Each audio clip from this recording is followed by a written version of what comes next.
Everybody, welcome back. Today we're going to be taking a look at how you can start making a responsive content layout on your page using Flexbox. Before we get into it, I would just say if you want to follow along with this, there is a link in the description to the GitHub page. Just go to the unresponsive folder and you should have the starting files with what we're working with. And if you're working and you get stuck, you can look at the responsive one, which will have the solution for everything we will do here. But let's go ahead and take a look at what we have so far. So in here, we don't really have much. We have a wrapper, and inside of that wrapper, we have divs. Those divs contain individual sections inside of them, which are made up of just text and pictures, right? So we have a div here, which has like 4 sections inside of it, which has, text, black, and image, and just some other text, a picture. And we have another div with like 2 items inside of it, another div with 2 items inside of it, and then the last div just has 1 item inside of it. The styling is nothing too fancy, just your basic CSS reset, right? We have box size and border box, and that's just making sure we're taking the margin and the padding into consideration when we're calculating our max width, min width, etc. We have a font family here, wrapper. We're just setting that to be 1200 pixel. So even on like really large screens, it's not like too big. It stays and maintain that size of 1200 pixels. And here for the image, we're making sure it's all 225 pixels there. And here nothing, it's just our media queries that we'll be using. Let's go ahead and actually take a look at what the page looks like now.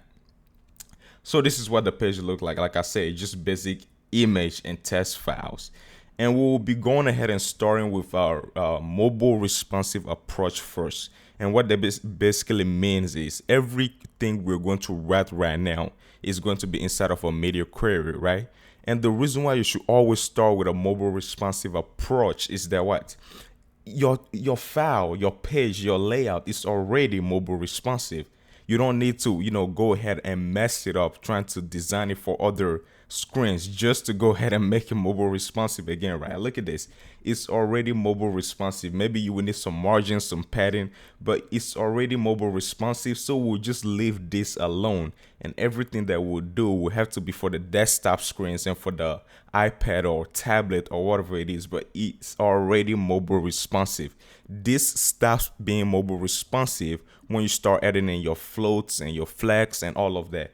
But if it's just an image and text, it is already mobile responsive. So we're going to focus on making it work on desktop screens and larger screens. And we're going to do that using the Flexbox property. That's what we're going to learn. It is a very underutilized CSS property. You can do a lot of cool and a lot of fun stuff with the Flexbox property. Let's take a look at it. Actually, the flex property, but we'll be focusing on the Flexbox. And let's read it. According to MDN, the flex property, it's a shorthand property, has 3 things inside of it. It sets how a flex item will grow or shrink to fit the space available in its flex container. So the flex property has 3 things inside of it, and those 3 things are what? Flex grow, flex shrink, and flex basis. We won't be worried too much about the flex grow or the flex shrink. We'll be worried about the flex basis. But just to explain the flex grow and the flex shrink a little before we get started, all that is saying is whatever space that we have here that's left, how do you want to divide those space among the items when the layout, when the size that you have, the content size, when it increases, how do you want to divide the available spaces between those contents? And the flex basis, you can basically think of it as min width.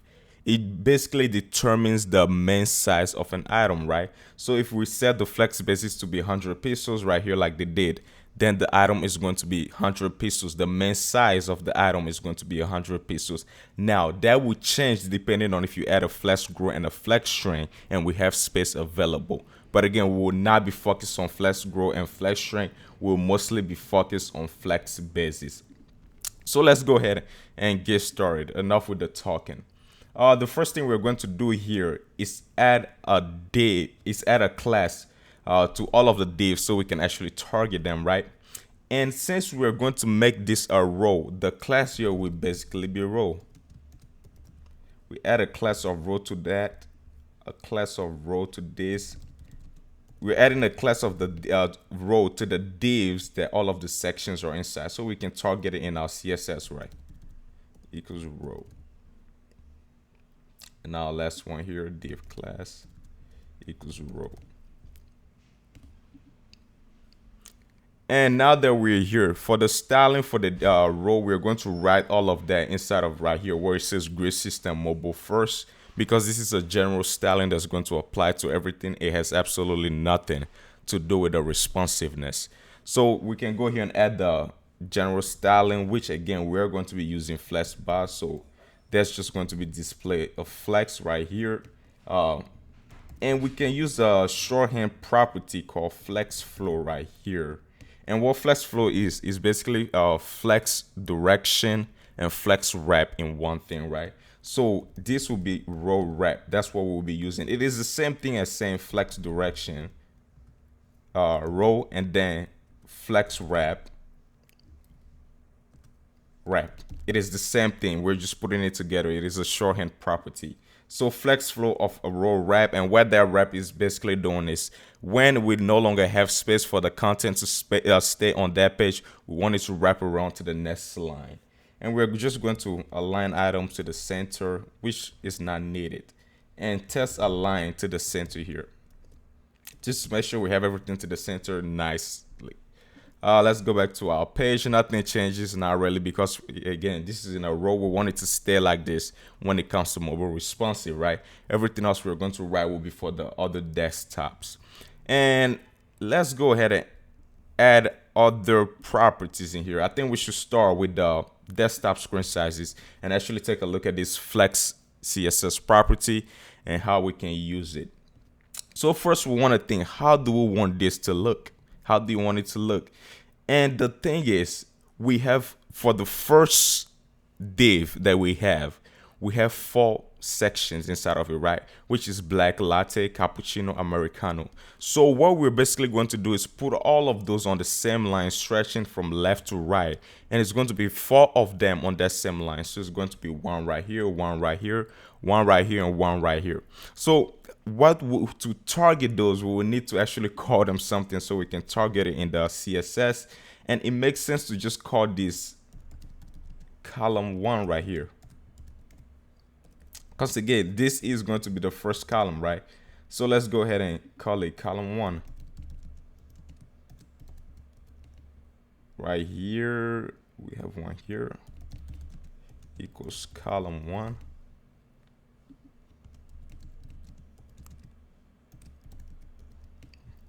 And I'm going to go ahead and just add a background to column 1, just so we can all see what column 1 is. I'm going to add a background color of yellow here. And as you can see, this is column 1. It's the 4 things here. And we want them to be stretching from left to right. So let's go ahead and do that. And I'll show you how you can do that using the flex basis property. To do that, we are going to come inside of here. And we are going to do the first we'll target it, right? That's column 1. And we're going to use the flex CSS shorthand, which takes in a flex grow. Again, we're not too worried about flex grow. That's not what this video is about. So there will be 0. This also takes in a flex string, which again, we're not too worried about. So there will be 0. And then lastly, it takes in what we're actually focused on today, which is the flex basis property. And for that, we're going to do 20% for each of them. Let's take a look at what we have now. And these are stretching from left to right now, because why? Each of these is taking up 20% of the wrapper that we have right here, right? They're sitting inside of a wrapper, and each of them are taking up 20% of that wrapper, which means they can all stay on the same line. Now, we don't have any margin or padding here, which is why this looks so terrible. So let's go ahead and add a margin and a padding in it, and we can actually do that. Since we're going to have other columns, since we're going to have column 1, column 2, column 3, and all that, let's go ahead and for adding the margin, let's use a class attribute to target that. And what the class attribute does basically is it targets everything that starts with what you put inside of it, right? So right here, we only have the class attribute. This sign right here mean all. So it's basically everything that start with COL dash. So if we have COH dash 2, it's going to select that. If we have dash 3, it's going to select that and all. So we'll just do a margin left right here of 4%, right? And then a margin top. This is for, the mobile responsiveness. I want some margin inside of it, 4%. And let's go back and take a look at the page. Beautiful. As now you can see, it is all aligned perfectly. We have space between it. And this is now responsive on a desktop device. We now have this responsive on a desktop device, right? Let's go ahead and target the second one, type of coffee beans, which has 2 things inside of it. And we already know what we're basically going to call that. So why don't we go ahead and add in here, right? Dot column 2. And for the flex for that, let's actually just go ahead and add a 0.42%. 0.42%. That should work perfectly fine as long as we go back to our index and actually add that class of column 2 to everything in the second row. Everything in the second section, we will have a class of column 2. Because column 2. Again, there we go. Since we are saying each of them should be 44%, each of them is taking up basically half of the contents, half of the space that's available here, right? So this takes up 44%, the other one takes up 44%, which allows both of them to stay on the same line. Both of them make up 88%. Let's go ahead and for the type of iced coffee, which is the third div that we have here of sections, just to show you that you can switch this up a little. You don't need to, keep this in order like, oh, this is column 1, so what comes after is column 2, and what comes after is column 3. We're going to switch this up a little. We're going to add a column 1 that we already have to the first one, and then we're going to add a class of column 3 to the third one, just to show you that you can actually switch this up. And we already have the CSS for column 1, right? So all we have to do is write it for column 3 now. So see the one for column 3, we're going to have a flex of 0.068% right here. Let's take a look at it. Again, just to show you that you can, switch this up and make it look differently. This is acting, it has the same behavior as the first one because it's taking the sizing from here, column 1, and this is a new sizing that we have of 68%, which takes up just twice the space as our guy right here, more than twice the space as our first guy right here. And for the last one, which is just one thing inside of it, we actually just want that to remain the same. So let's go ahead and target that, and it's going to be a session class of column 4, and we want that to stay the same, right? The way it looks now, we want it to stretch across just like that. It is one thing right there. So let's do a flex 0.092% right here. And if you're wondering how I'm pulling these numbers out, I will go ahead and explain. It is really simple. So for each of them, for example, that I say 20% here, how I'm doing that number is basically we have a 4% right here, right? Think of the margins. This is 4% right here. This is 8%. This is 12%. This is 16%. And this is 20%. So 20% is already taken out of 100%. So what we have next is 80%. So 80 divided by 4 is 20%. I promise you don't have to do math for this. You can just guess it and see what works for you, right? But the easiest way to think about it is our last one right here. We have a flex basis of 92%, right? Just think of we have 4% margin on each side, which is 8%, and 100% minus that 8%, we get 92% for a full one, and then you can just go down from there. And people, now we have this responsive for desktop screens, right? It is completely responsive for desktop screens. So we have mobile here. We don't have one for iPads yet, which is terrible. We'll go ahead and write that later. But again, this is now responsive for desktops, and we'll go ahead and we'll write the responsiveness for tablets and iPad. Is really simple, just like we have it. And you have to think of how you want this to look on a tablet and on an iPad, right? Basically, for the first one we have, which has 4 things inside of it, we want it to look the same as the one with 2 here. So we have 2 at the top, 2 at the bottom. This will have the same behavior as Arabica and Robusta. You would just be, two of them side by side, and biggest coffee chain will most likely stay the same. Let's go ahead and write all of that inside of the media query above it. That is the one for the iPad one. So this is going to be dot column one. All of them is going to be in the same thing, since they're all going to have the same behavior from column one to column three. They're all going to have the same behavior. So dot column one, dot column two, and target all of them. And we basically want all of them to have the same behavior as our 44% that we had last time. This should be 44%. Again, 42% will work too. You don't need to do math. See, as I said, it can be anything you want. So we're going to do a flex here of 0.0044%, because that's what we wanted to do on a tablet device, right? And then we can go ahead and actually just target dot column 4, which is the last one we haven't done, and it's going to stay the same here, 0.0092%. Let's take a look at it now.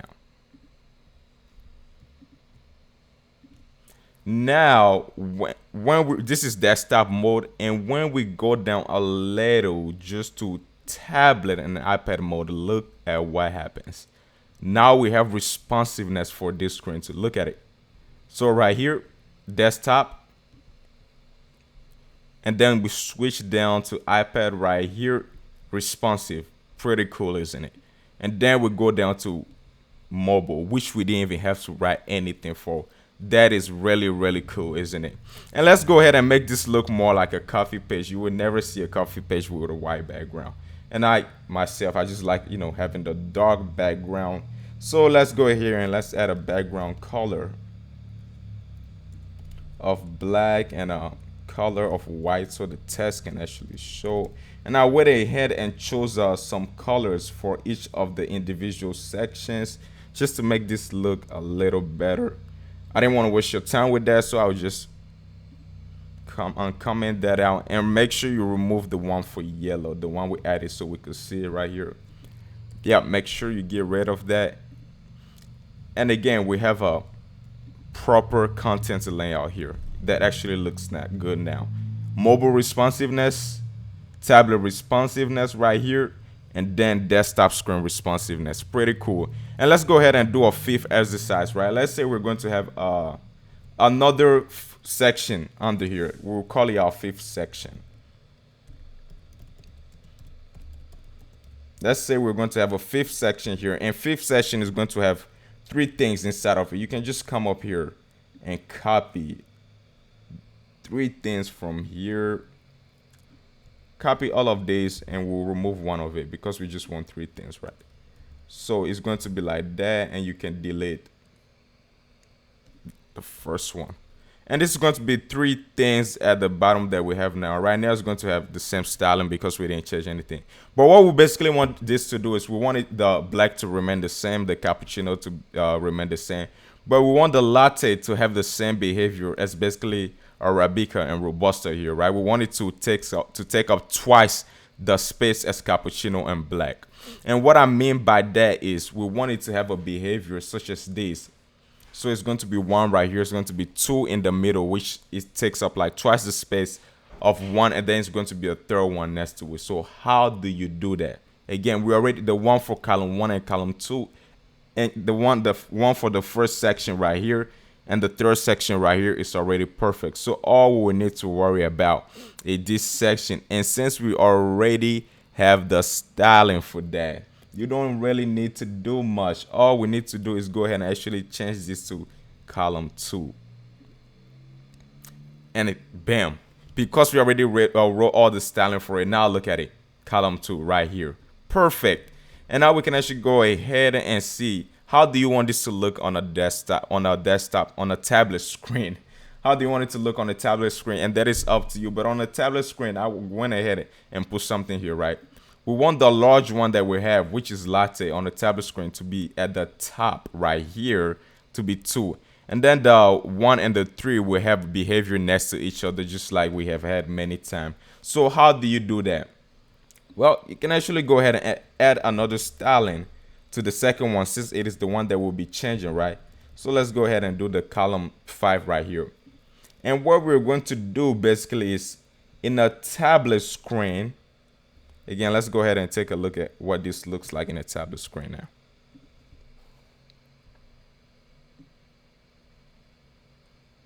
So not much going up on the tablet screen, right? This is what it looks like. But we want this to be at the top, and we want it to take up, the whole space, and then the black and latte to be next to each other, just like they are right now. And we can do that right here by targeting that column 5. And what that's going to basically do here is it's going to take up a flex of 0.092%. Remember the one we did for the last one to make sure it's the whole space. And if we go back to the page, we have that here.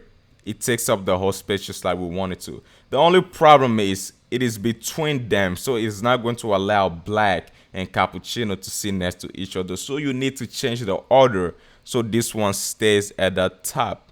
And that's really easy to do. Flexbox comes with a property called order. It is really that simple. And if you add the order to the thing, it follows their order, right? An order of -1, an order of 1. It follows that. So in the tablet screen, we can go ahead and add an order of -1 here, because we want it to be, the first one at the top of it. And after we add an order of -1 right here, make sure you add your semicolon. We can actually come here and target that column 5 and give it an order of 0, just to make sure it stays the same as it was before and only changes on the tablet screen. Now look at that. Latte is at the top and it takes up the whole space, and black and cappuccino here. And people, this is it. A fully responsive content layout. Look, fully responsive content layout with flex basis. When we go down, we have one for tablets and iPad. And then you can go all the way down to get one for, your mobile devices. And you can use this. You can do a lot of pretty cool things with this, right? You can build a portfolio site. Imagine this is a project session. Oh, project 1, project 2, project 3, project 4. This is what I do. You're a graphic designer or developer. You add those. You can do a lot of really cool things with it. So I hope this can help someone out there. It is something that I don't see most people use often, which is why I wanted to do a video on it. But yes, if you want to follow along, again, the files are all in the description. Just go ahead and try to practice with this and try to do your own things and make it a little special. But yes, have a blessed day, everyone.